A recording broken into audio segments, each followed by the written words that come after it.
The flickering torchlight casts eerie shadows across the cavern walls as your fingers trace the outline of a handprint left behind thousands of years ago, one among dozens pressed into the stone by people whose names and language we'll never know.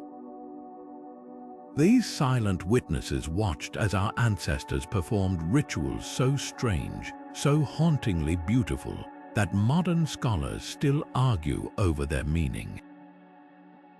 What drove early humans to gather in these underground chambers, painting hybrid creatures that never existed in nature? Why did cultures separated by continents and millennia all develop practices involving sacred masks, hallucinogenic plants, and ceremonial burials where the dead were carefully arranged in impossible positions? Tonight, we're pulling back the veil on humanity's oldest mysteries, the bone flutes played for spirits we can't hear, the children's footprints preserved in ceremonial mud, the jaw-dropping evidence that prehistoric people performed brain surgeries on living patients. Every artifact we uncover raises new questions about how darkness and divinity intertwined in the human psyche long before written history began. This isn't just a tour of ancient sites, it's an expedition into the very origins of belief itself, where every discovery will make you question what you thought you knew about our collective past. Deep in the caves of Tsadilo Hills, Botswana, archaeologists uncovered something astonishing: a massive stone python carved 70,000 years ago, surrounded by broken spearheads and what appeared to be intentional burn marks. This wasn't just a gathering spot, it was a sacred space where early humans performed rituals we can only begin to decipher. Why did our ancestors go to such length? The answer isn't just about survival, it's about the human mind itself. When lightning struck without warning, when animals vanished from hunting grounds, when childbirth ended in tragedy, early people needed explanations. Rituals gave them a sense of control in an unpredictable world. They weren't just talking to the gods, they were bargaining with the chaos of existence. Some ceremonies may have been practical, like dances to ensure a successful hunt, but others remain baffling. Take the eerie burials where skeletons were deliberately arranged in unnatural poses, or the caves where handprints were stenciled in red ochre, some missing fingers. Were these sacrifices signs of initiation? The truth is, we may never fully understand their meaning, but one thing is clear: these rituals were essential. They bound communities together, gave structure to life's mysteries, and laid the foundation for every religion that followed. What's fascinating is how similar these practices were across different cultures, despite never having met. From shamanic trances in Europe to hallucinogenic plant ceremonies in the Amazon, humans everywhere reached for the same spiritual tools. This wasn't coincidence, it was a shared response to the vast unknown, proof that the need for meaning is wired deep into who we are. Somewhere along the way, survival became something more. The hunt turned into ceremony, fear into reverence, and the first hints of civilization emerged not from tools or fire, but from the stories we told ourselves in the dark. Beneath the rolling hills of Europe, hidden in winding cave systems untouched by sunlight for millennia, lie chambers filled with bones, not scattered randomly, but sorted, stacked, even arranged with disturbing precision. In one French cave, researchers found nearly 24 human skulls placed in a perfect circle, their empty eye sockets staring inward as if gathered for some unthinkable conversation. Nearby, thigh bones were piled like firewood alongside ribs bearing deliberate cut marks, evidence that flesh was carefully removed long after death. This wasn't accidental burial. The positioning tells us these remains were handled repeatedly over generations, perhaps by shamans who saw caves not as hollow spaces but as living portals. Stalagmites became altars, dripping water turned into sacred whispers. To these ancient people, caves breathed. Their darkness wasn't empty, but thick with spirits. The most chilling clue: some skulls show signs of being modified after death. One, found in Spain's Cueva de los Marmoles, had its forehead carved into a bowl, a vessel possibly used in rituals. Others were propped atop natural stone pillars, their jaws removed as if to silence them or to prevent them from speaking. Was this ancestor veneration or something darker? Parallels exist across continents. In Turkey's Satalhurjuk, the dead were buried beneath homes, their bones later unearthed and painted with ochre. In the Andes, mummies were seated upright and dressed in fine textiles centuries after dying. But Europe's bone caves stand apart. Here, the act of rearranging skeletons suggests a belief that the dead weren't gone. They were listening. Perhaps most haunting of all is Grotte de Fontbrégeois, where bones from at least 6 individuals were found with meticulous butcher marks matching those used on animals. Cannibalism, or a funeral practice where consuming the dead was the ultimate act of communion. The truth may lie in between, a ritual so alien to us that modern labels fail to capture its meaning. What's undeniable is that these caves were temples where mortality was confronted head-on, where the boundary between the living and the dead blurred into something far more profound than mere superstition. The streets of Satalhurjuk weren't paved with stone, they were lined with bones. Step inside any of these mud brick houses from 9,000 years ago, and your feet would rest just inches above the dead. Beneath the floors, bodies lay curled in fetal positions, wrapped in reed mats, their graves marked by the daily lives unfolding above them. Children played, meals were cooked, families slept, all while their ancestors remained physically present, part of the household in the most intimate way imaginable.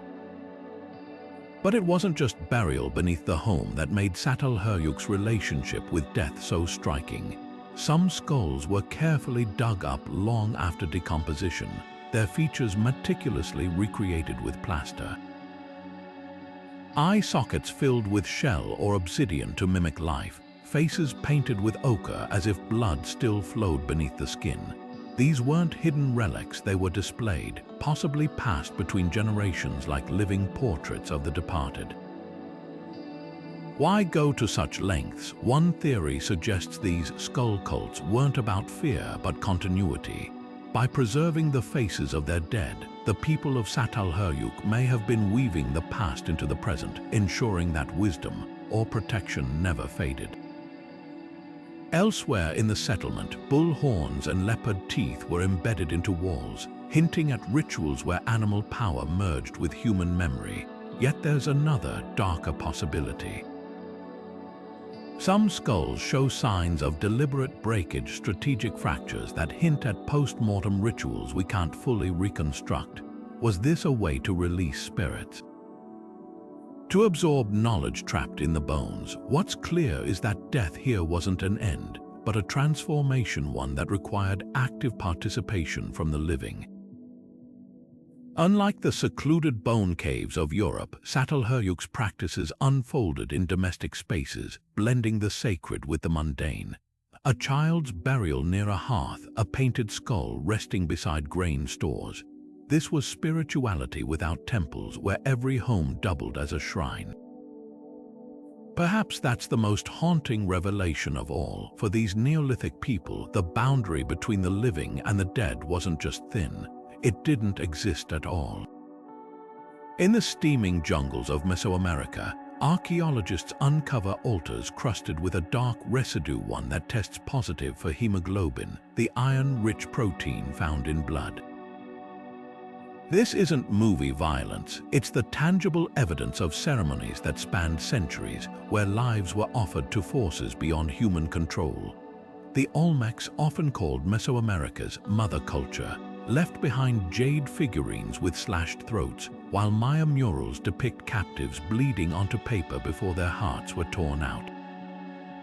These weren't random acts of cruelty, they were calculated exchanges, life given to sustain life.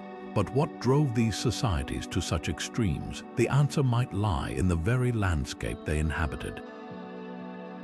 Unlike Egypt's predictable Nile or Mesopotamia's fertile rivers, Mesoamerican civilizations lived at the mercy of hurricanes, droughts, and volcanic eruptions.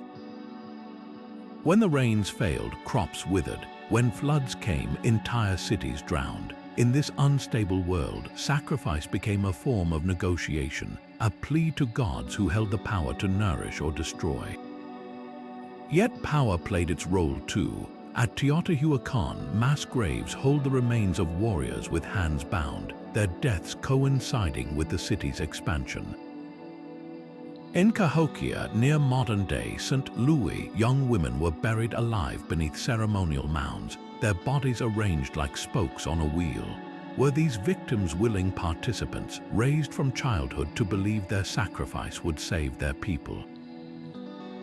Or were they political pawns, their deaths a spectacle to cement a ruler's authority? The line between piety and control blurs here. One of the most haunting discoveries comes from Chichen Itza's sacred cenote, a natural sinkhole where gold, jade, and over 200 human skeletons were dredged from the depth. Many were children, their bones showing signs of malnutrition before death. Analysis suggests they came from distant regions, possibly offered as tributes to the rain god Chak. The water's surface, now eerily still, once swallowed their cries as they plunged into darkness, but perhaps the most telling detail lies in the timing. These rituals peaked during periods of upheaval, droughts, wars, collapsing dynasties. When crops failed or enemies advanced, sacrifices multiplied as if desperation fueled devotion. That pattern forces us to ask, were these cultures truly cruel or were they simply terrified? The same hands that built towering pyramids and charted the stars also clutched knives in acts they believed would keep the world from unraveling. What's undeniable is how deeply sacrifice was woven into daily life. Aztec priests wore cloaks stitched from human skin. Maya kings drew blood from their own tongues to feed the gods. These weren't hidden atrocities, they were public, sacred, and utterly normal to those who performed them. To judge them by modern morals misses the point. In their eyes, the real horror wouldn't be the offering of a life, but the collapse of the cosmos if the ritual stopped. And so the altars remained sticky with blood, the cenotes choked with bones, all in service of a single idea, that survival sometimes demands payment in the most precious currency of all. The walls of Lascaux seem to breathe as torchlight dances across antelope and bison, painted 17,000 years ago, except some figures aren't animals at all. Half-human, half-beast creatures twist across the stone, their distorted limbs melting into the rock like glimpses from a fever dream. These aren't mistakes or whimsical doodles. They're snapshots of a mind unshackled from reality, painted by someone who journeyed beyond the boundaries of ordinary perception. Modern researchers call it entoptic phenomena, the geometric patterns and morphing visions common to trance states induced by hallucinogens, rhythmic drumming, or sensory deprivation. What's startling is how identical these motifs appear across continents, from France's caves to South Africa's Blombos rock shelter. Zigzags, spirals, and floating dots recur like a shared visual language, suggesting that early humans weren't just decorating caves, they were mapping transcendent experiences. But why? Some anthropologists argue these images were more than records, they were tools. The famous Sorcerer of Les Trois Frères, a cave painting of a horned, dancing figure, might depict a shaman mid-transformation, channeling animal spirits to heal or hunt. In the Amazon, indigenous tribes still use ayahuasca to commune with ancestral forces, returning with strikingly similar visions of jaguar-human hybrids. Could Paleolithic artists have been doing the same, etching their revelations onto stone as a guide for others? Perhaps most haunting is the physical evidence left behind. In California's Pinwheel Cave, researchers found chewed-up wads of datura, a powerfully hallucinogenic plant, stuffed into crevices beside 1,000-year-old paintings of swirling patterns. And in Spain's Selva Pascuala cave, a mural of a bull stands near clusters of psilocybin mushrooms, their inclusion too deliberate to ignore. These weren't random acts of creativity, they were carefully orchestrated rituals bridging the seen and unseen worlds. What's radical about this theory is its implication that our ancestors didn't invent gods and spirits out of thin air. They met them in altered states so vivid, so universal, that they shaped humanity's earliest spiritual frameworks.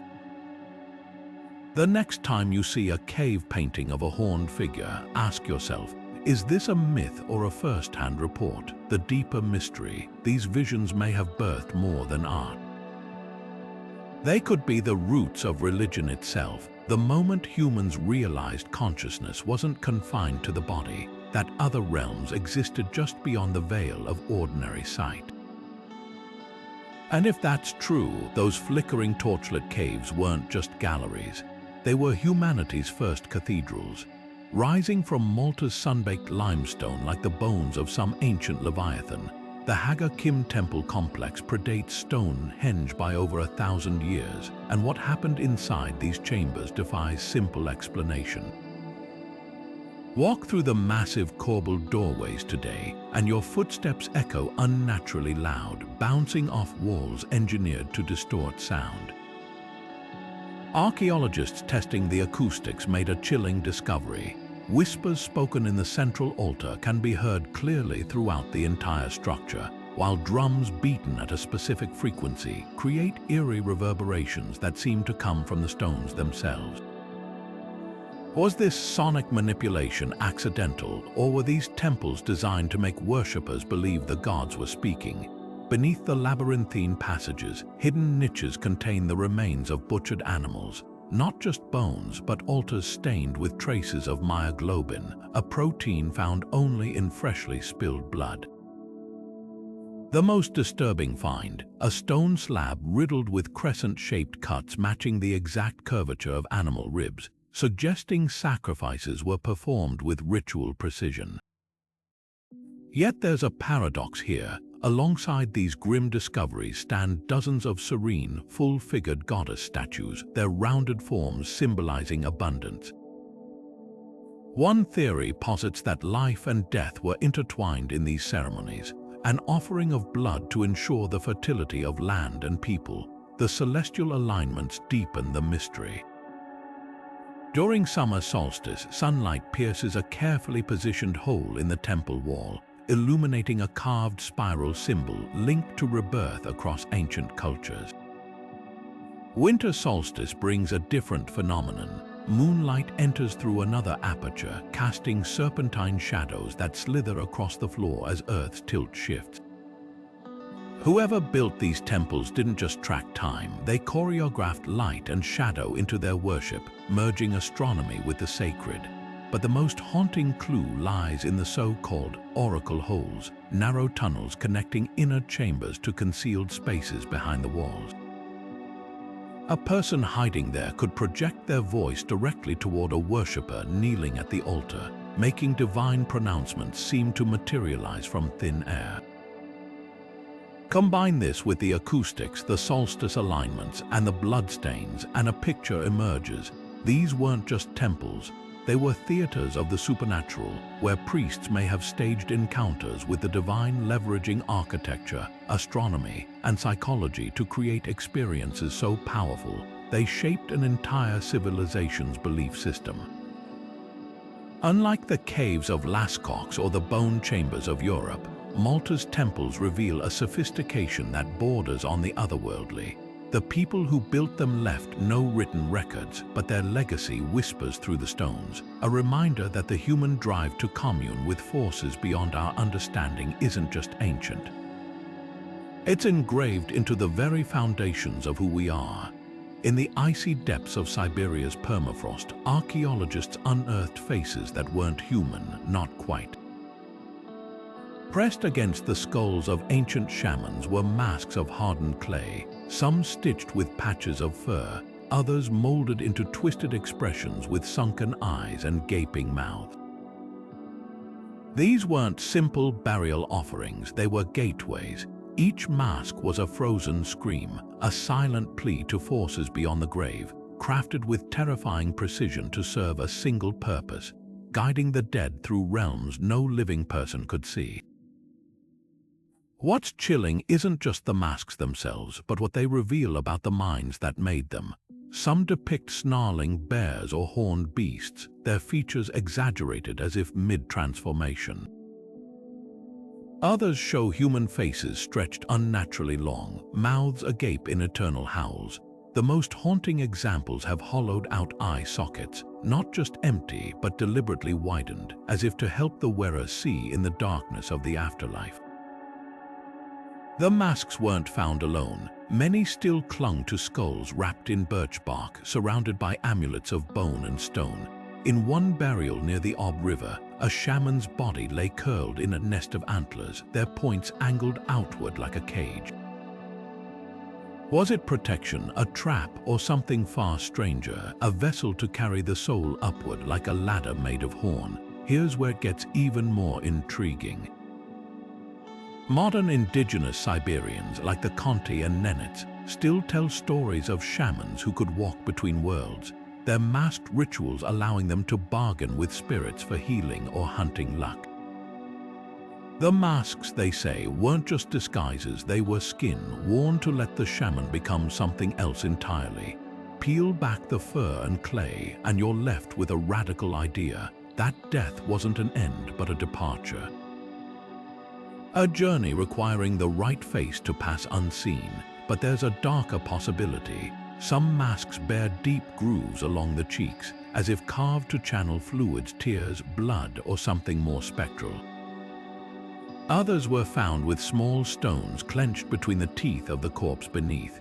Were these precautions a way to arm the dead against hostile spirits? The line between guide and guardian blurs here. What's undeniable is the craftsmanship. These masks weren't slapped together in haste. Fingertip impressions remain visible in the clay, proof that someone took care to shape every eerie detail. That attention tells us more than any artifact could. To the people who made them, the afterlife wasn't some vague paradise. It was a real place with real dangers, and the wrong face could mean never finding your way home. Standing in a museum today, these masks seem static, frozen in time, but look closer, the fur still bristles, the clay still holds the shape of a breath. And if you listen to the stories whispered across generations, you might just hear the faintest echo of drums calling a soul to dance one last time. Beneath the towering cliffs of Choco Canyon, where the Anasazi built their sprawling stone palaces, archaeologists uncovered something that defies modern understanding: piles of human bones bearing the unmistakable marks of butchering. Not the scattered remains of warfare or famine, but methodically processed skeletons, their long bones split open for marrow, skulls carefully fractured in patterns identical to those found on deer and antelope remains. In one kiva, a hearth still held the charred fragments of a child's finger bones, their tiny joints blackened by flame. What makes these discoveries so unsettling isn't just the violence, it's the context.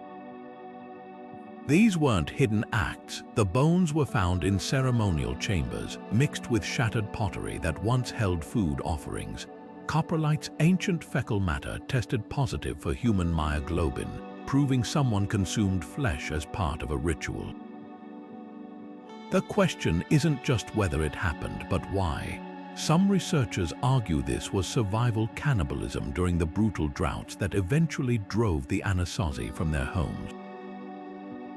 Yet the evidence tells a more complex story. At Cowboy Wash in Colorado, 7 people were butchered in a single event, their bodies processed with the same precision used for game animals. But here's the twist: the victim's flesh was stripped before death, the cut showing signs of healing. This wasn't just desperation, it was ceremony, drawn out and deliberate. The spiritual angle deepens when you examine the kivas themselves.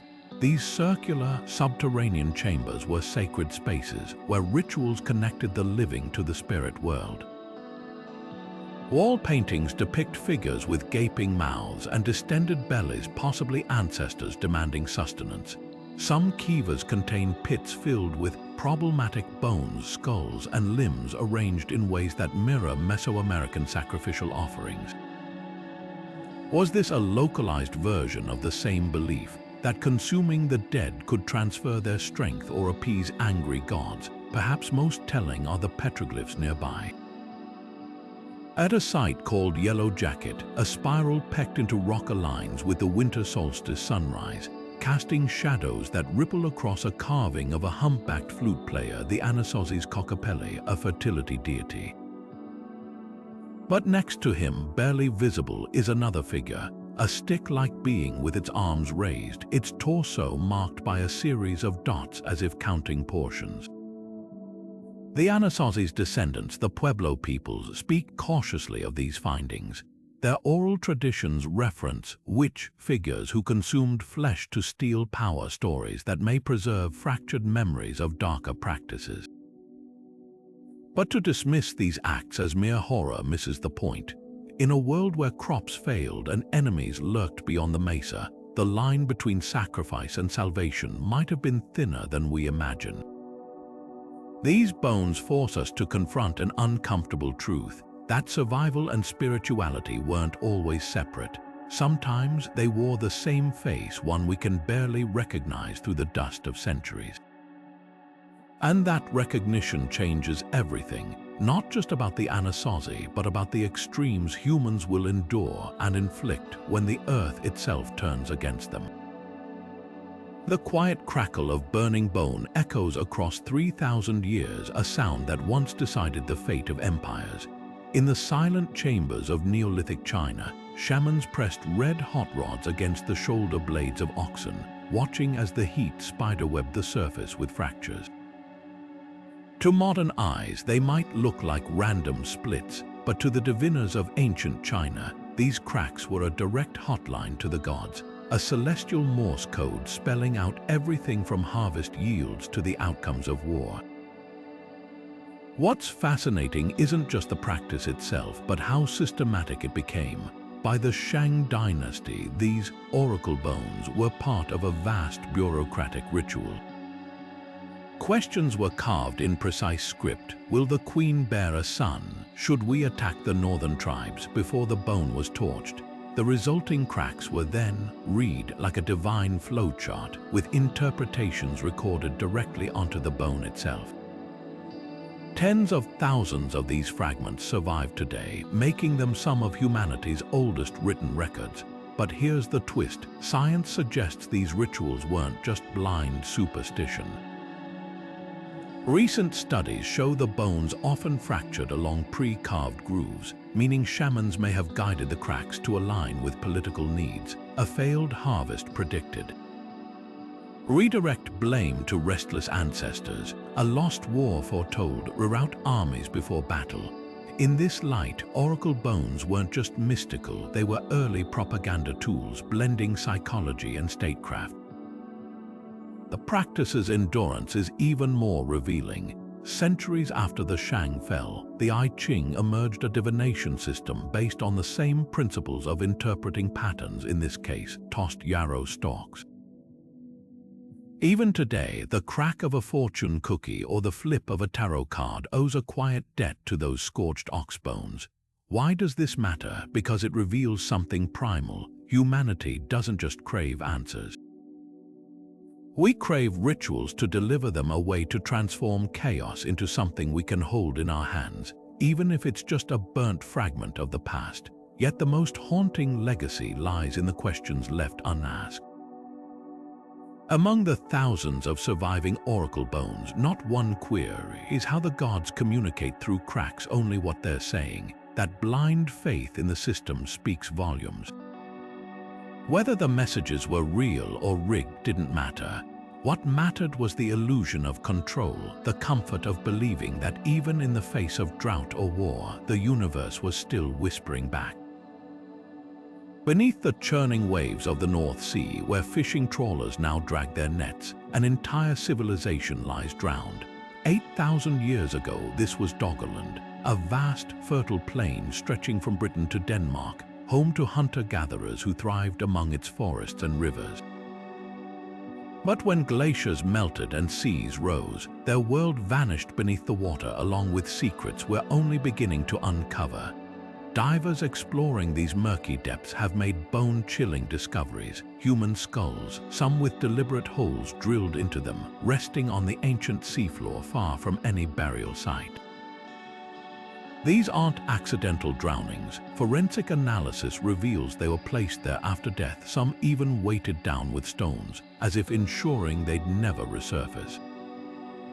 One skull, found near what was once a freshwater spring, showed traces of ochre pigment, a detail that links it to ceremonial burials across prehistoric Europe. But why sink the dead in deep water? There are haunting parallels in later cultures. The Vikings sent chiefs to Valhalla aboard burning ships, while the Maya cast sacrificial victims into sacred cenotes. But Doggerland's skulls predate these practices by millennia, suggesting something even more profound. Some researchers believe these were offerings to spirits of the rising waters, a desperate bargain with the tides swallowing their homeland. Others point to legends from indigenous coastal tribes worldwide, where floods weren't just disasters but punishments from angry ocean deities. What chills the spine is the timing. These submerged skulls date to the precise centuries when Doggerland was disappearing, wave by unstoppable wave. Imagine standing on a shrinking shoreline, watching saltwater poison your drinking springs, knowing each storm carves away more of your world. In that slow-motion catastrophe, ritual might have been the only form of control left. Even more tantalizing are the recent sonar scans revealing the ghostly outlines of wooden platforms beneath the seabed, structures that resemble the crannogs built by later Celtic peoples for sacred ceremonies. Were these the stages where final prayers were uttered before skulls vanished into the abyss? The truth may be locked in sediments we can't yet reach. What's undeniable is how rawly modern this feels.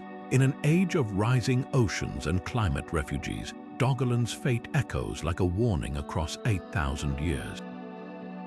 Those sunken skulls aren't just artifacts, they're the silent voices of the first people who learned what happens when the earth itself turns against you, and how far humanity will go to make sense of the flood. High in the rocky outcrops of Tassili Enaja, where the Sahara's golden sands give way to towering cliffs, the walls themselves seem to move. Here, painted in vivid ochre and white, figures with elongated, swaying limbs twist and leap across the stone, some crowned with sweeping antlers, others cloaked in strange, swirling patterns. These aren't static portraits, they pulse with energy, frozen mid-dance, as if the artists wanted to capture not just the bodies, but the very moment when human and spirit worlds collided. What makes these images so extraordinary isn't just their artistry. Surrounding the dancers are detailed renderings of plants unmistakably resembling Peganum harmola, a potent hallucinogen still used by North African shamans today. Some figures clutch mushrooms or hold what appear to be ritual staffs dripping with liquid. The message is clear: this wasn't mere celebration. It was transcendence meticulously staged. Modern parallels are impossible to ignore. From the whirling dervishes of Sufi traditions to the trance dances of the Sand people in the Kalahari, cultures worldwide share this belief. Rhythmic movement paired with altered states can open doors to the divine. The Tassili paintings suggest this idea is far older than we imagined, perhaps woven into human consciousness itself. But were these dancers shamans or gods? Some figures tower over others, their hybrid forms part human, part beast, echoing the sorcerer of Les Trois Frères in France. Yet unlike European cave art, these scenes burst with communal energy. One fresco shows a line of dancers gripping each other's shoulders, their bodies arching in unison toward a towering, horned figure. Another depicts a circle of participants with arms raised, their faces tilted skyward as if absorbing power from the heavens. This wasn't a solitary vision quest, it was a shared transformation. Archaeologists have uncovered more than just paint. In caves beneath the murals, they've found grinding stones stained with psychoactive residue, along with remnants of drums made from stretched animal hides. The acoustics here are uncanny. Even a soft chant reverberates through the chambers, amplifying the sensation of otherworldly presence. Combine that with flickering torchlight and the effects of mind-altering plants, and it's no wonder participants believed they'd shed their human forms.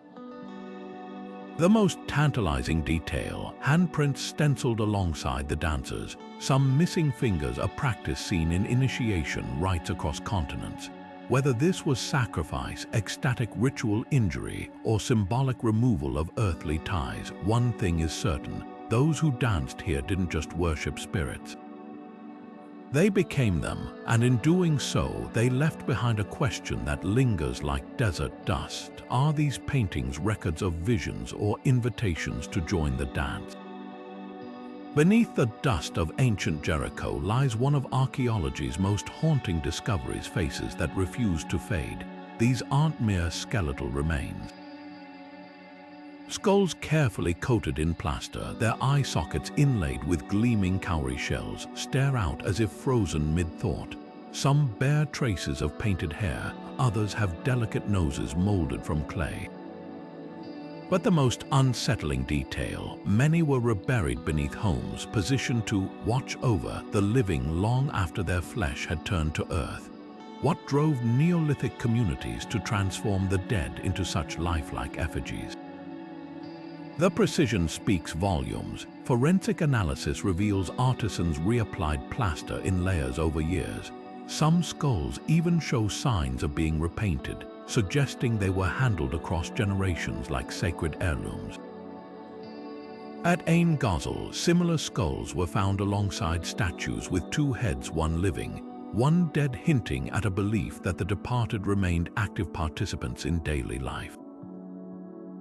Theories about their purpose vary wildly. Some scholars argue these were revered ancestors, their presence invoked for guidance during harvests or disputes.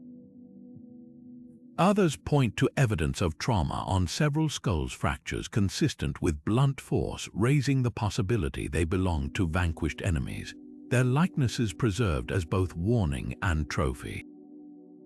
But there's a third, more chilling interpretation, that these faces served as supernatural sentinels. At Tel Ramad, plastered skulls were buried at settlement boundaries, their shell eyes positioned to gaze outward, almost as if they were meant to repel unseen threats from beyond the village walls. Curiously, this practice wasn't confined to the Levant. Far to the north, at Turkey's Seyhanlı Tepesi, researchers uncovered skulls coated in red ochre and displayed on stone benches. And in Mexico, the Purépecha people practiced a strikingly similar tradition, decorating skulls with turquoise and resin to honor the deceased. This eerie global echo suggests something profound, that long before pyramids or temples, humanity's first sacred objects may have been the faces of those who came before. The legacy of these skull cults lingers in unexpected ways. In modern Bali, families exhume ancestors' remains annually to cleanse and redress them. In Sicily, catacomb mummies wear their finest garments, their preserved faces on macabre display. These traditions all whisper the same unsettling truth. The line between the living and the dead was never as solid as we pretend. Perhaps the most telling clue comes from the shells themselves. Cowries weren't just decorative, their wave-like patterns symbolized rebirth in countless ancient cultures. By giving skulls these eyes, the people of Jericho might have been doing more than memorializing the dead. They could have been equipping them for a journey, ensuring their ancestors could see in the afterlife, just as they'd watched over the world they left behind. In the windswept plains of North America, where mammoths once roamed, archaeologists brush away layers of soil to uncover something startling: deep pits filled not with trash, but with carefully arranged bones, tools, and scorched earth. These aren't remnants of a campfire gone wrong. They are the echoes of the Clovis people's most sacred acts, fire rituals performed over 13,000 years ago, where prized possessions and animal remains were deliberately burned beyond recognition. But why? The scale of these ceremonies suggests something far grander than practical disposal. At sites like Blackwater Draw in New Mexico, entire spear points, meticulously crafted from rare stone, were tossed into the flames alongside mammoth ivory and charred bison bones. Some pits show evidence of repeated use, the ground beneath them layered with ash like pages in a burning ledger. This wasn't casual destruction. It was purposeful surrender, as if fire itself held the power to transmute objects into something beyond human reach. One prevailing theory points to fire as a great purifier, a force capable of carrying offerings skyward to the spirits. Indigenous traditions across the Americas later echoed this belief, from the Lakota's sacred smoke ceremonies to the Aztecs' burnt sacrifices. Yet there's a darker possibility. Some Clovis pits contain tools snapped in half before burning, hinting at rituals of severance. Were they breaking bonds with the past? Marking the end of an era, the answer might lie in the abrupt disappearance of the Clovis culture itself. Around 12,800 years ago, as the Younger Dryas event plunged the planet into a sudden ice age, the Clovis' signature spear points vanish from the archaeological record. Their sophisticated tool-making and hunting strategies, once unparalleled, seemed to collapse almost overnight. Coincidence, or did their rituals, so reliant on fire's transformative power, falter when faced with a world growing colder and hungrier? Modern experiments reveal an eerie detail. The temperatures in these pits exceeded 800 degrees Celsius, hot enough to warp stone. That intensity wasn't accidental. It suggests a controlled, almost obsessive precision, as if the Clovis weren't just burning objects but annihilating them. Perhaps fire wasn't merely a messenger to the gods, but a means of unleashing some latent energy within the offerings themselves. The most haunting clue comes from a site in Texas, where a single pit held the remains of a juvenile mammoth alongside 37 charred spear points, a staggering loss of precious resources. Nearby, the ground bore impressions of what might have been a dance circle, its perimeter marked by alternating patches of scorched and unburned earth. This paints a vivid scene, a community gathered in flickering light, casting their finest tools into the flames as drums pounded and shadows twisted against the prairie night. What's undeniable is the urgency behind these acts. In a world where every spear point represented hours of labor and survival, such deliberate destruction speaks to a desperation or devotion we can scarcely fathom. Whether the Clovis were pleading for mercy from the elements or sealing a pact with forces beyond understanding, their fires left behind a question that still smolders. When the last embers cooled, did they believe the gods had answered? Or were they already watching the horizon, waiting for a dawn that never came? Scattered across Europe from France to Siberia, carved figures no taller than your hand emerge from the shadows of the Ice Age. These so-called Venus figurines have puzzled archaeologists for generations, their voluptuous forms with swollen bellies and exaggerated curves seeming to shout their purpose as fertility talismans. But dig deeper, and a more complex story emerges from the clay and ivory. At first glance, the figures fit a straightforward narrative. Found near hearths and domestic spaces, their rotund bodies could symbolize abundance and safe childbirth, critical concerns for hunter-gatherer societies. The famous Venus of Willendorf, with her intricate braided hair and impossible proportions, might have been a comforting charm passed between mothers and daughters. Yet other discoveries shatter this simplistic interpretation. In a grave at Dolny Vestonis, a figurine was found crushed beneath a young woman's pelvis, as if placed deliberately in death. Another, unearthed in Malta, had been ritually broken, her torso split cleanly down the middle before burial. The truth may lie between worship and warning. Some researchers argue these weren't just symbols of life, but embodied a duality goddesses who governed both creation and destruction. Their exaggerated features could represent not just fertility, but the raw, untamed power of nature itself, abundant yet unpredictable, nurturing yet capable of famine. The fact that many were carved from rare materials like mammoth ivory or hematite, then carried hundreds of miles, hints at their sacred role, objects not just of reverence but possibly of pilgrimage. Even more intriguing is their near-total absence of facial detail. Blank faces dominate these carvings, suggesting the figures weren't portraits, but vessels meant to channel forces beyond individuality. In cultures from the Paleolithic to the Neolithic, faceless deities often represented the impersonal cycles of life, death, and rebirth. A few exceptions exist, like the Venus of Brasimpaui with her hauntingly delicate features, but most remain eerily anonymous. The wide distribution of these figurines from the Pyrenees to the Russian steppes raises another possibility, a shared spiritual language among Ice Age peoples. Whether traded, copied, or independently conceived, their persistence across millennia speaks to a universal human impulse. Perhaps they weren't just personal talismans, but part of a deeper, older tradition, one where the divine was always shaped like a woman.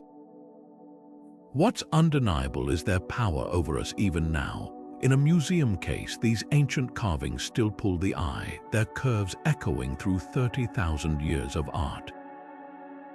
Were they prayers carved in stone, warnings, or simply reflections of the first truth humanity ever grasped, that life begins and ends in the body of a goddess? The answer, like the figurines themselves, remains just out of reach.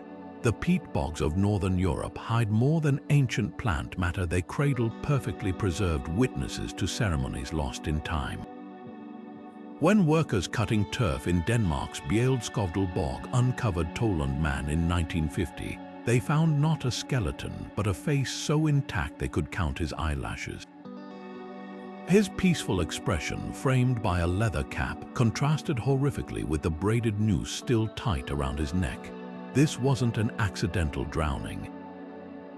Someone had carefully arranged his body in a sleeping position before consigning him to the swamp 2,400 years ago.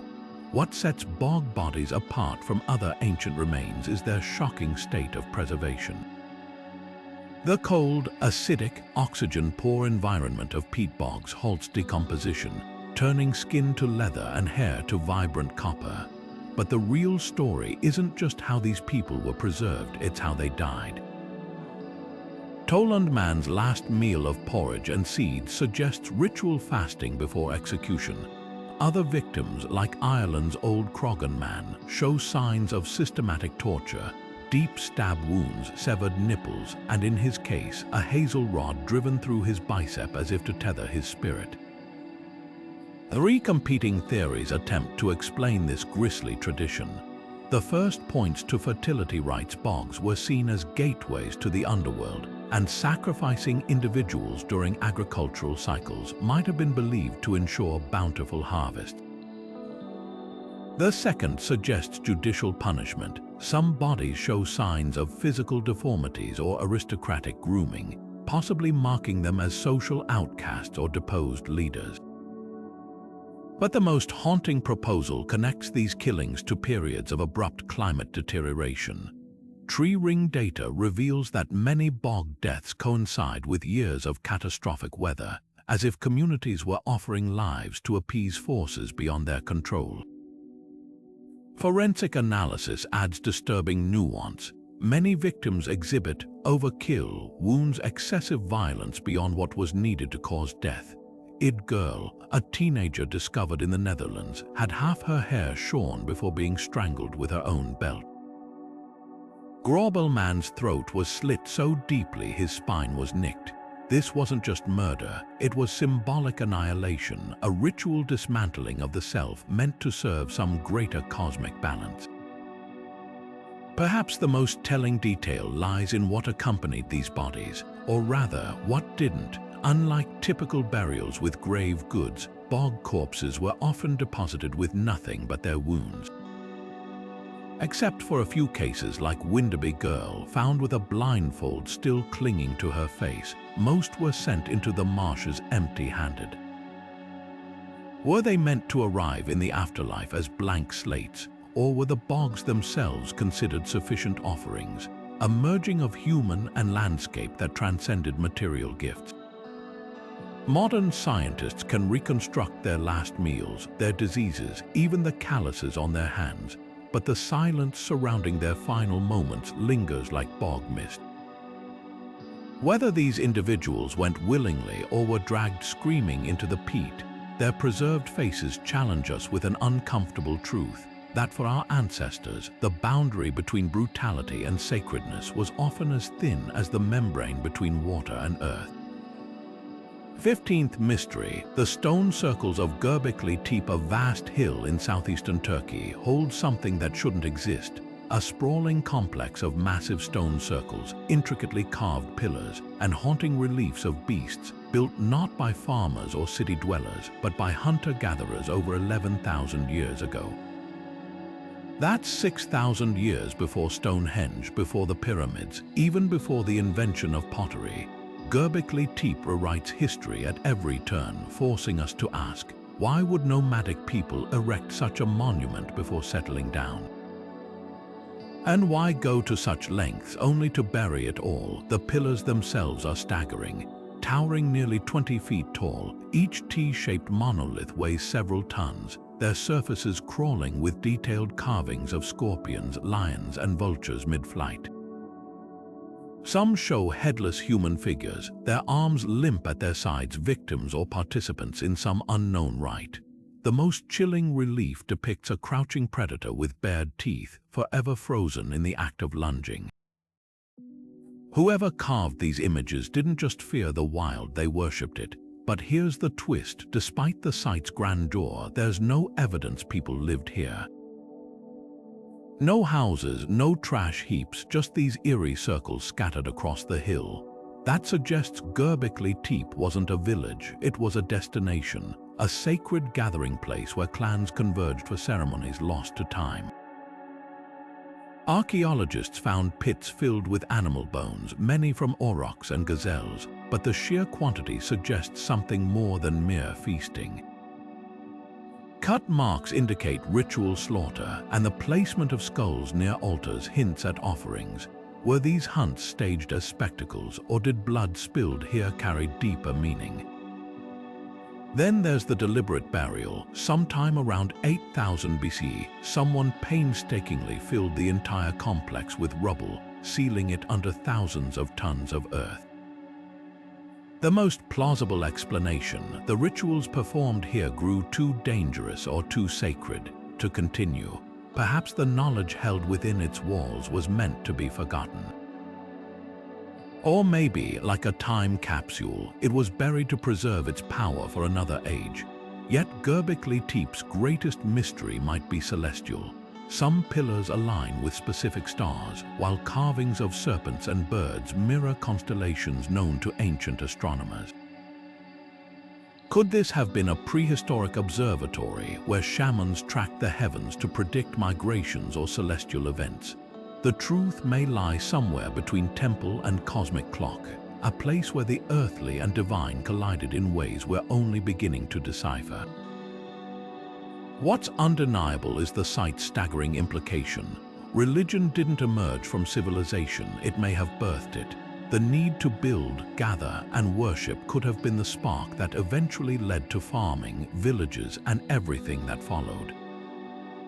Göbekli Tepe stands as a silent challenge to our assumptions, forcing us to wonder, did gods come first, or did we invent them to explain the pillars we no longer remember how to raise? 16th mystery, the mummification cult of the Chinchorro. At first glance, the arid coasts of northern Chile seem an unlikely birthplace for one of humanity's most haunting traditions.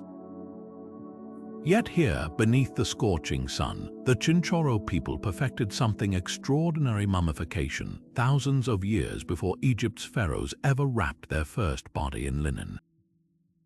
While the world's other ancient cultures focused on survival, the Chinchorro poured staggering effort into preserving their dead, crafting lifelike, painted corpses that still stare back at us today.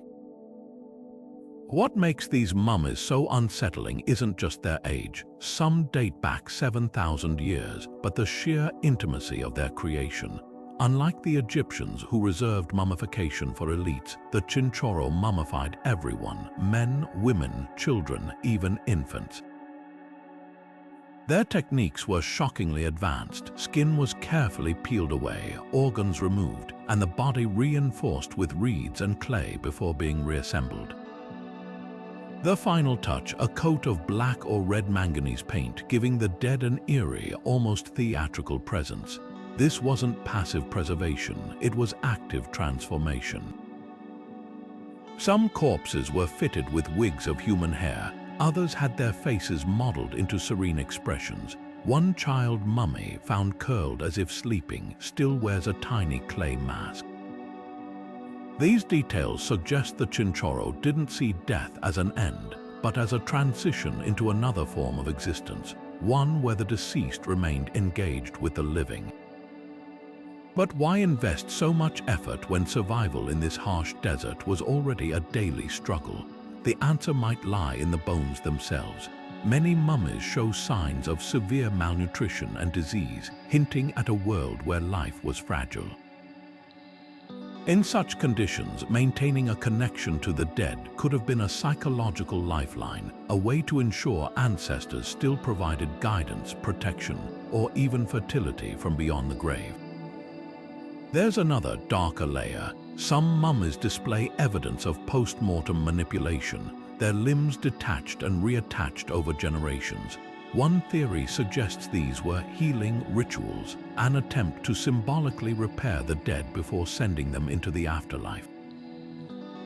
Another possibility, that the Chinchorro periodically interacted with their mummies, updating their appearance or postures as relationships evolved. The most poignant clues come from the mummies themselves.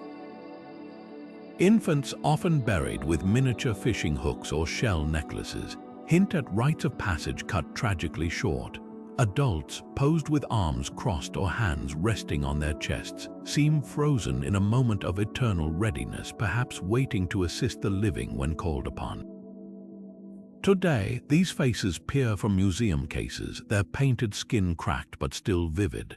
They force us to confront a radical idea that for the Chinchorro, death wasn't a rupture but a rearrangement. The dead weren't gone, they were merely waiting, their presence woven into the fabric of daily life. And in that act of preservation, we glimpse something universal: humanity's refusal to let go, even when the desert winds try to erase everything. 17th mystery, the werewolf burials of Mesolithic Europe. Beneath the dense forests of ancient Europe, the dead didn't always rest peacefully. Archaeologists have uncovered graves where skeletons lie crushed beneath heavy boulders, their spines twisted into unnatural positions. Others were buried face down, their hands bound behind them, as if their own communities feared what they might do if left unchecked. These aren't ordinary burials. They're precautions etched in stone and bone against something unnatural returning from the grave. Among the most chilling discoveries are those buried with wolf teeth clutched in their hands or jaws placed deliberately on their chests. At the site of Skatholm in Sweden, one man was interred with an entire wolf skeleton curled beside him, its muzzle resting near his throat like a guardian or a warning. These eerie pairings suggest something far older than medieval werewolf legends, a primal belief that death could twist the soul into something wild, something ravenous. But why wolves? The answer might lie in the Mesolithic mindset. Wolves were both feared and revered hunters who moved like shadows, whose howls seemed to pierce the veil between worlds. To associate them with the dead wasn't just superstition. It was an acknowledgement of death's untamable nature. Some scholars argue these burials reflect early shapeshifter myths, where the deceased were thought to gain the wolf's power or its hunger. There's another layer to these rituals. In Bulgaria's Durankulak cemetery, several graves contained bodies pinned with stones only on their left sides, a detail mirrored in later Slavic folklore, where the left side was considered the domain of evil spirits. The precision here is striking. This wasn't random fear, it was a calculated defense, a way to trap something dangerous beneath the earth. Yet not all these burials speak of terror. At Germany's Oberkassel site, a woman was buried with wolf bones carefully arranged around her, almost like an offering. Could she have been a shaman, honored for her ability to walk between human and animal realms? The line between monster and protector blurs here, reminding us that fear and reverence often wear the same face. What's undeniable is the urgency in these acts. Someone took great care to weigh down these bodies, to bind them, to arm them with wolf teeth, not just to lay them to rest, but to keep them that way. Whether these rituals sprang from genuine encounters with the undead or the darkest corners of the human psyche, one truth remains: long before written history, people were already building fortresses against the night. And some of those fortresses were graves. The ochre cliffs of southern Africa shimmer under the relentless sun, their surfaces alive with dancers frozen mid-movement for 30,000 years. These aren't mere paintings, they're portals. Among the San people, these ancient images still pulse with meaning, depicting shamans with elongated, contorted bodies, their arms outstretched as if melting into the rock itself. What modern researchers once dismissed as abstract art is now understood as something far more profound. The oldest surviving record of humanity's quest to touch the divine through altered states. At the heart of this tradition lies the trance dance, a ritual so potent it bridges worlds. For hours, sometimes days, participants circle a fire, their rhythmic stomping syncing with the chanting of elders.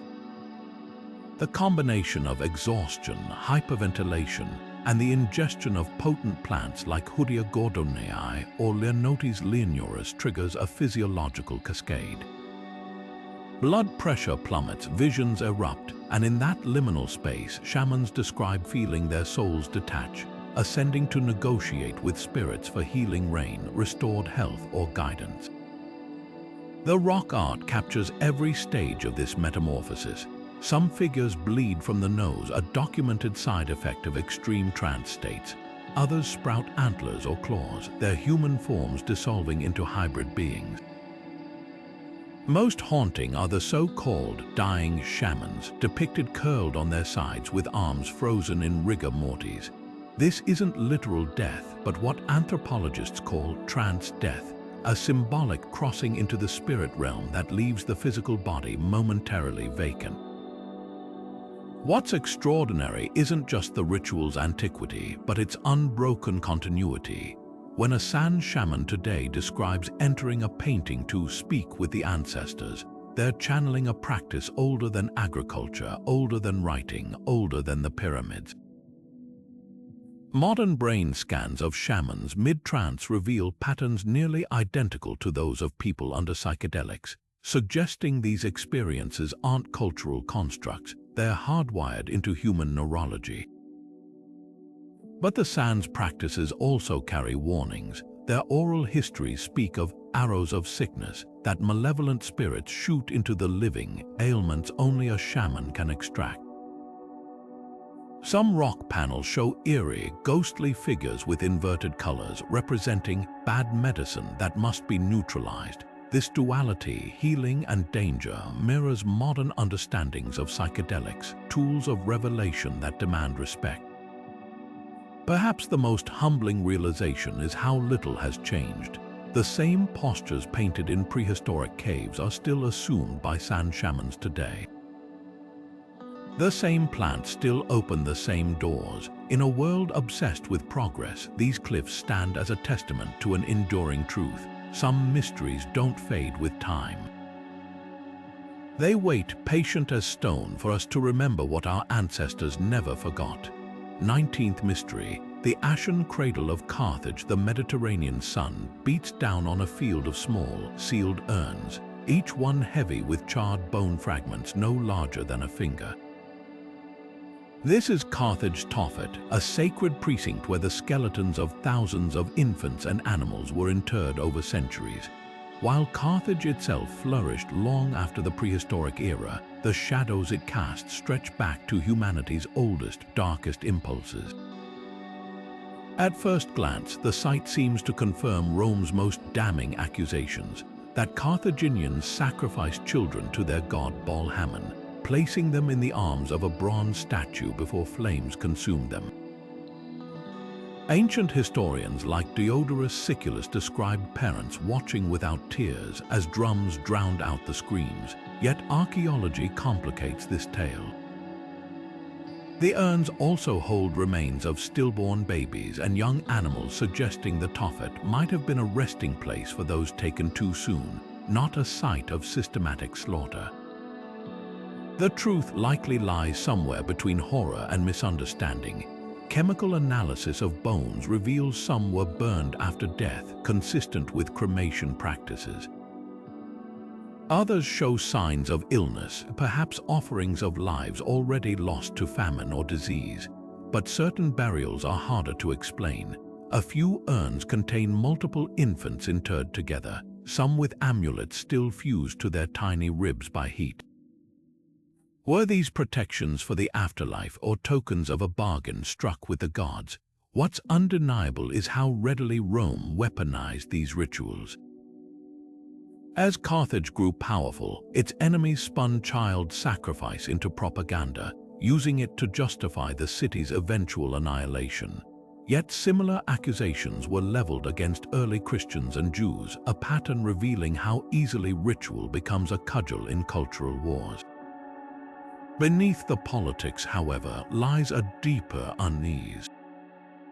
From prehistoric cremation pits to Carthage Tophet, humanity has always wrestled with the same unbearable question: what do you offer when the world demands payment in suffering?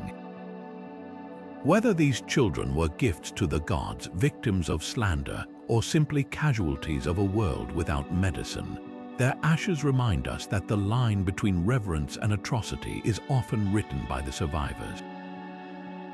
And so the urns remain silent witnesses to a mystery we're still afraid to solve. 20th mystery: the ghost fences of the Pacific. A jagged line of black volcanic stones cuts across the jungle of Vanuatu, half buried in roots and moss. To the untrained eye, it might look like the remains of an old wall or a forgotten boundary marker. But to the people who built it centuries ago, this barrier wasn't meant to stop anything human. These were ghost fences, ancient traps designed to imprison the unseen. From the Pacific Islands to the misty highlands of Ireland, cultures worldwide have built structures meant to hold back spirits rather than invaders. In Vanuatu, these low stone walls, some snaking for miles, were believed to confine malevolent beings that brought disease, nightmares, and bad fortune. Villagers avoided crossing them after dark, whispering that the stones themselves hummed with trapped energy. Similar taboos surrounded Ireland's ferry forts, circular earthen enclosures said to house the Aos-Shi, capricious beings who cursed those who disturbed their homes. Even Japan's Shimenawa, sacred ropes strung between posts, functioned as spiritual barriers, marking spaces where the divine and mortal worlds intersected. So why go to such lengths? One theory suggests these structures weren't just superstition, they were early attempts to control the uncontrollable. In Vanuatu, where volcanic eruptions and tsunamis struck without warning, attributing disasters to angry spirits might have been a way to cope with forces beyond human influence. By constructing physical barriers against metaphysical threats, people created the illusion of order in a chaotic world. But there's another layer to these ghost fences. Some anthropologists argue they serve dual purposes, blending the supernatural with the practical. Ireland's ferry forts, for instance, often doubled as livestock enclosures or defensive positions. The taboos surrounding them may have discouraged trespassing or theft, turning folklore into a form of social control. In Japan, Shimenawa ropes weren't just spirit barriers, they marked sacred spaces where rituals purified the community. The most chilling examples come from the Pacific, where some ghost fences enclosed nothing at all, just empty spaces where, according to legend, invisible entities paced like caged animals. At night, locals reported hearing whispers from behind the stones, a reminder that the fences weren't just symbols. To those who believed, they were active, vibrating with the frustration of what lay trapped within. What's striking is how universal this impulse seems. Whether built from stone, rope, or earth, these barriers reflect a shared human instinct to draw lines between safety and the unknown. The ghost fences of Vanuatu didn't just keep spirits out, they defined where the wild, untamable world began. And in that act of demarcation, they reveal something profound about fear, faith, and the lengths we'll go to feel secure in a world full of shadows. Perhaps that's why these structures still unsettle us today. Walking past an overgrown Irish ferry fort or a crumbling Vanuatu wall, it's hard not to wonder, were our ancestors wrong about what lay beyond those barriers? Or were they the only ones who truly saw the danger? 21st mystery, the vampire burials of the Neolithic on a quiet hillside in Poland. Archaeologists brush away centuries of soil to uncover a skeleton unlike any other, its neck pinned beneath the rusted blade of a sickle, its jaw pried open with a jagged stone wedged between the teeth. Nearby, another body lies face down in the earth, as if even in death it wasn't trusted to stay put. These aren't ordinary graves, they're fortresses against the dead, built by people who truly believed the departed might claw their way back. The practice of vampire burials spans cultures and millennia, but the Neolithic examples are especially chilling. In Bulgaria, skeletons have been found with iron rods driven through their chests. In Poland, some corpses were decapitated and buried with their heads placed between their knees. The common thread: these weren't careless or hateful acts, they were rituals performed with deliberate precision to neutralize a threat no one could see.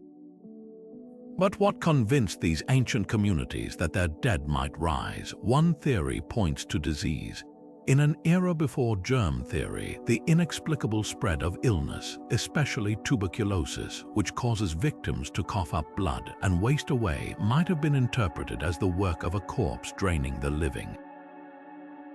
Another possibility involves premature burials. Without modern medical knowledge, someone in a coma or deep catatonic state could easily have been mistaken for dead, only to awaken later, fueling nightmarish legends.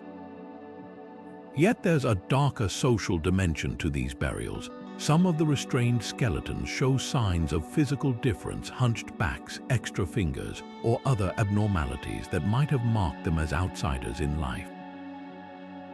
Were these individuals scapegoated in death, blamed for misfortunes they couldn't control? Or were the rituals meant to bind not just the dead, but the fear they represented? The most unsettling detail is how ordinary these graves appear at first glance. Many lie in communal burial grounds, surrounded by traditionally interred bodies. It's only when you look closer that the terror becomes clear: the sickle at the throat, the stone in the mouth, the body weighted down with rocks. These weren't public spectacles, they were quiet, desperate acts carried out by people who'd rather be cruel than risk something worse. Modern science has demystified the diseases and decomposition processes that likely inspired these burials. But the deeper question lingers: why does the vampire myth endure across centuries and continents? Perhaps because the fear it embodies of the familiar turned monstrous isn't just ancient history. It's a reflection of our own darkest what-ifs, etched into the bones of those who came before us. What's certain is that these graves aren't just relics of superstition. They're mirrors showing us how thin the line has always been between grief and terror, and how far we'll go to keep the things we fear most locked safely in the ground. 22nd mystery: the cosmic alignments of Newgrange long before the pyramids scraped the sky or Stonehenge's stones were raised. A tomb in Ireland's Emerald Hills was built with an eerie precision that defies its 5,000-year age. As dawn breaks on the winter solstice, a single beam of sunlight pierces the darkness of Newgrange's inner chamber, crawling slowly across the stone floor until it illuminates ancient spiral carvings hidden in the depths. This wasn't an accident, it was a feat of engineering and celestial insight so advanced it forces us to ask, were Neolithic people trying to tame time itself? The mechanics behind this phenomenon are staggering. Above the entrance, a narrow roof box acts like a celestial window, calibrated to align perfectly with the rising sun on the shortest day of the year. The light travels down a 60-foot passageway only slightly wider than a human body before flooding the central chamber in an otherworldly glow. Modern recreations show this alignment is no coincidence. The builders didn't just intuit the solstice, they mapped it with near mathematical exactness, embedding it into the very bones of their sacred space. But what purpose did this serve? Unlike later monuments that tracked planting seasons, Newgrange's alignment seems purely symbolic. The solstice marks the year's darkest moment, but also its turning point when light begins its slow return. Within the tomb, human remains were found cremated and placed in stone basins, suggesting a belief that death wasn't an end, but a transition mirrored in the cosmic cycle. The light's brief appearance, lasting just 17 minutes, would have been a fleeting but profound spectacle, perhaps symbolizing the soul's journey between worlds. The spirals carved into Newgrange's stones deepen the mystery. These intricate walls, echoing designs found from Malta to Scotland, may represent the cyclical nature of existence, birth, death, and rebirth woven into rock. Some researchers propose they mimic entoptic patterns seen in trance states, bridging the earthly and the divine. Others see them as maps of celestial movements, a prehistoric attempt to chart the rhythms of the universe. What's truly humbling is how universal this obsession with solstices became. From the sun temples of Peru to the serpent-shaped shadows of Chichén Itzá, cultures worldwide bent architecture to the heavens, as if aligning stone with sky could grant power over life's greatest unknowns. Newgrange stands as one of the earliest and purest examples, a place where death, astronomy, and hope collided in a single beam of light. Standing in that chamber today, watching the solstice dawn creep inch by inch across 5 millennia, you're left with a haunting thought. These builders may have lacked writing, metal, or wheels, but they understood time's dance in ways we've only begun to rediscover. And in that understanding, they left behind not just a tomb, but a promise carved in stone, that even in the deepest dark, the light always returns. 23rd Mystery, the universal threads of prehistoric belief beneath the surface of every ancient ritual we've explored. From the bone chambers of Europe to the trance dances of the San lies a question that haunts modern researchers. How did cultures separated by oceans and millennia arrive at such eerily similar practices? A shaman in Siberia carves a mask to guide the dead, while halfway across the world, the Chinchorro mold lifelike faces onto skulls. The Clovis burn precious offerings in North America, just as the Shang dynasty scorches oracle bones in China. These aren't isolated customs, they're echoes of something deeper, a shared spiritual language etched into humanity's oldest memories. Take ancestor veneration, for example. Whether plastered skulls in Jericho or the reassembled mummies of the Andes, cultures worldwide treated the dead as active participants in daily life. The details varied, but the core belief remained. Those who came before still held power. Even more striking is the global fascination with altered states. From the hallucinogen-fueled visions painted at Tassili en-Naja to the rhythmic drumming that sent San shamans spiraling into trance, humans everywhere sought to tear open the veil between worlds. It's as if our minds, when untethered from reality, default to the same symbolic imagery spirals, merging creatures, luminous beings. Then there's sacrifice, perhaps the most unsettling parallel. The Olmecs spilled blood under the jungle canopy, while far to the north, the Anasazi processed bones with ceremonial precision. The specifics differed. A child offered to chalk in a cenote versus a Clovis spearpoint surrendered to flames. But the underlying principle was identical: give something precious to gain something greater. Was this born of desperation, or did early humans intuit a cosmic economy where survival demanded payment? Theories abound. Some scholars argue these similarities prove an ancient, interconnected, spiritual network, ideas carried along migration routes we've yet to map. Others believe it's hardwired, that shared fears, darkness, hunger, mortality, and shared hopes, fertility, rain, protection, inevitably spawn similar rituals. Perhaps the deepest truth lies in between. The human mind, faced with a thunderstorm or a star-strewn sky, seeks patterns, agency, meaning. And when those explanations crystallize, they do so in universal shapes: the venerated ancestor, the spirit animal, the god who demands proof of devotion.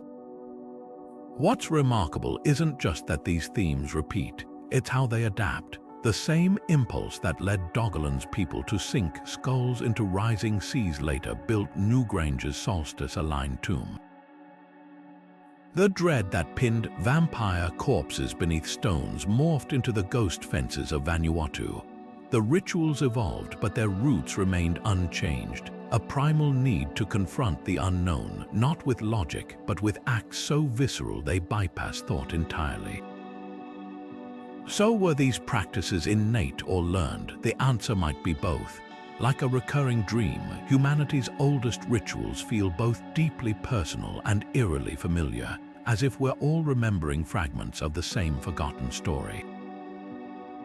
And in caves, temples, and buried bones, our ancestors left us clues not just to their world, but to the uncharted terrain of the human soul.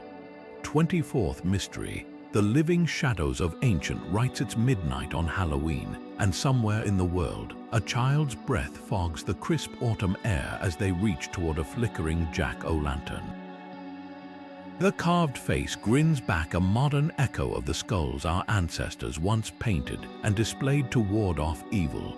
Across town, a priest recites centuries-old words during an exorcism, performing a ritual that would feel eerily familiar to a shaman from Göbekli Tepe. These aren't just traditions, they're living fossils, proof that humanity's oldest rituals never truly vanished, they just learned new names. Think about it. The bonfires of Samhain, where Celts once communed with spirits, now light up pumpkin patches. The Day of the Dead transforms graves into altars, mirroring the Chinchorro's belief that the departed remain part of the family. Even our haunted houses, with their jump scares and lurking figures, tap into the same primal fears that once sent villagers piling stones onto vampire graves. The forms change, but the impulse remains: to face the unseen on our own terms. Why does this lineage of ritual persist? Science offers clues. Neurologists note that altered states, whether induced by rhythmic drumming, fasting, or even horror movies, trigger similar brain responses across cultures. The dread you feel in a haunted maze isn't so different from what a Mesolithic hunter experienced hearing wolves howl beyond the firelight. Our wiring hasn't changed, only the stimuli have. Yet there's a deeper thread here. Modern exorcisms, like prehistoric spirit traps, follow strict scripts, specific words, gestures, and tools believed to hold power. The Vatican's rite includes commands like exorcizo-te, phrases that would sound right at home in a Neolithic chant to banish demons. This isn't coincidence. Rituals then and now are psychological armor against chaos. When medicine fails or tragedy strikes, structure becomes solace. A priest's stole, a shaman's rattle, both are symbols of order in a world that rarely plays fair. Perhaps the most telling evidence lies in our fiction. Zombie apocalypses and ghost stories dominate screens, retelling the same fears carved into Göbekli Tepe's pillars, the dead returning, the unnatural invading. Even our superhero myths, ordinary humans transformed into something more, mirror the shamans who blurred the lines between animal and human. These aren't just stories. They're cultural memories whispering across millennia. So the next time you light a candle for a loved one or jump at a horror movie scare, remember, you're part of an unbroken chain. The costumes, the chants, the chill down your spine, they're all fragments of a language older than cities, one we're still deciphering with every flickering flame in the dark. After all, the unknown hasn't shrunk. We've just built new rituals to meet it, and in that act we prove how little divides us from those who first painted their fears and hopes on cave walls. Closing the circle, the echoes of ancient fires after journeying through bone-filled caves, painted trances and sunken skulls. One truth emerges: our ancestors didn't just survive their world. They sought to understand it. Every ritual, no matter how unsettling to modern eyes, was a stroke of genius in its own right. The first attempts to explain storms, heal sickness, or mourn the dead. What we once dismissed as primitive fear was in fact the birth of culture itself, the moment humanity looked into the darkness and dared to create meaning. Think about it. The shaman chewing hallucinogenic plants in Tassili's caves was, in a way, the first scientist experimenting with consciousness. The builders of Newgrange tracking solstices with stone were early astronomers. Even the Chinchorro's mummies reveal something profound: grief, love, and the refusal to let memory fade. These weren't just rituals, they were the first stories humans ever told, written in ochre, bone, and fire. Yet the most humbling realization isn't how far we've come, it's how much we still share with those ancient minds.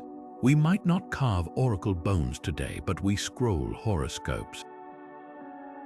We've replaced ghost fences with security systems, but the dread of the unknown lingers.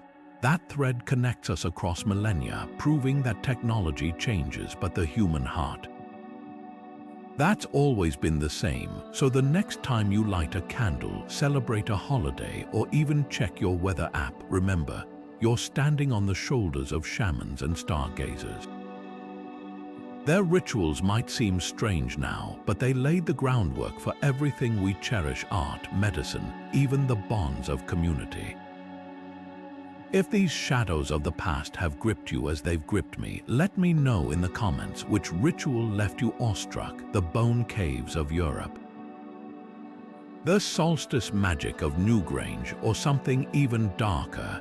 Don't forget to like and subscribe. There are always more mysteries to uncover. Until then, keep listening for the whispers in the dark. Our ancestors are still speaking if we're brave enough to hear them.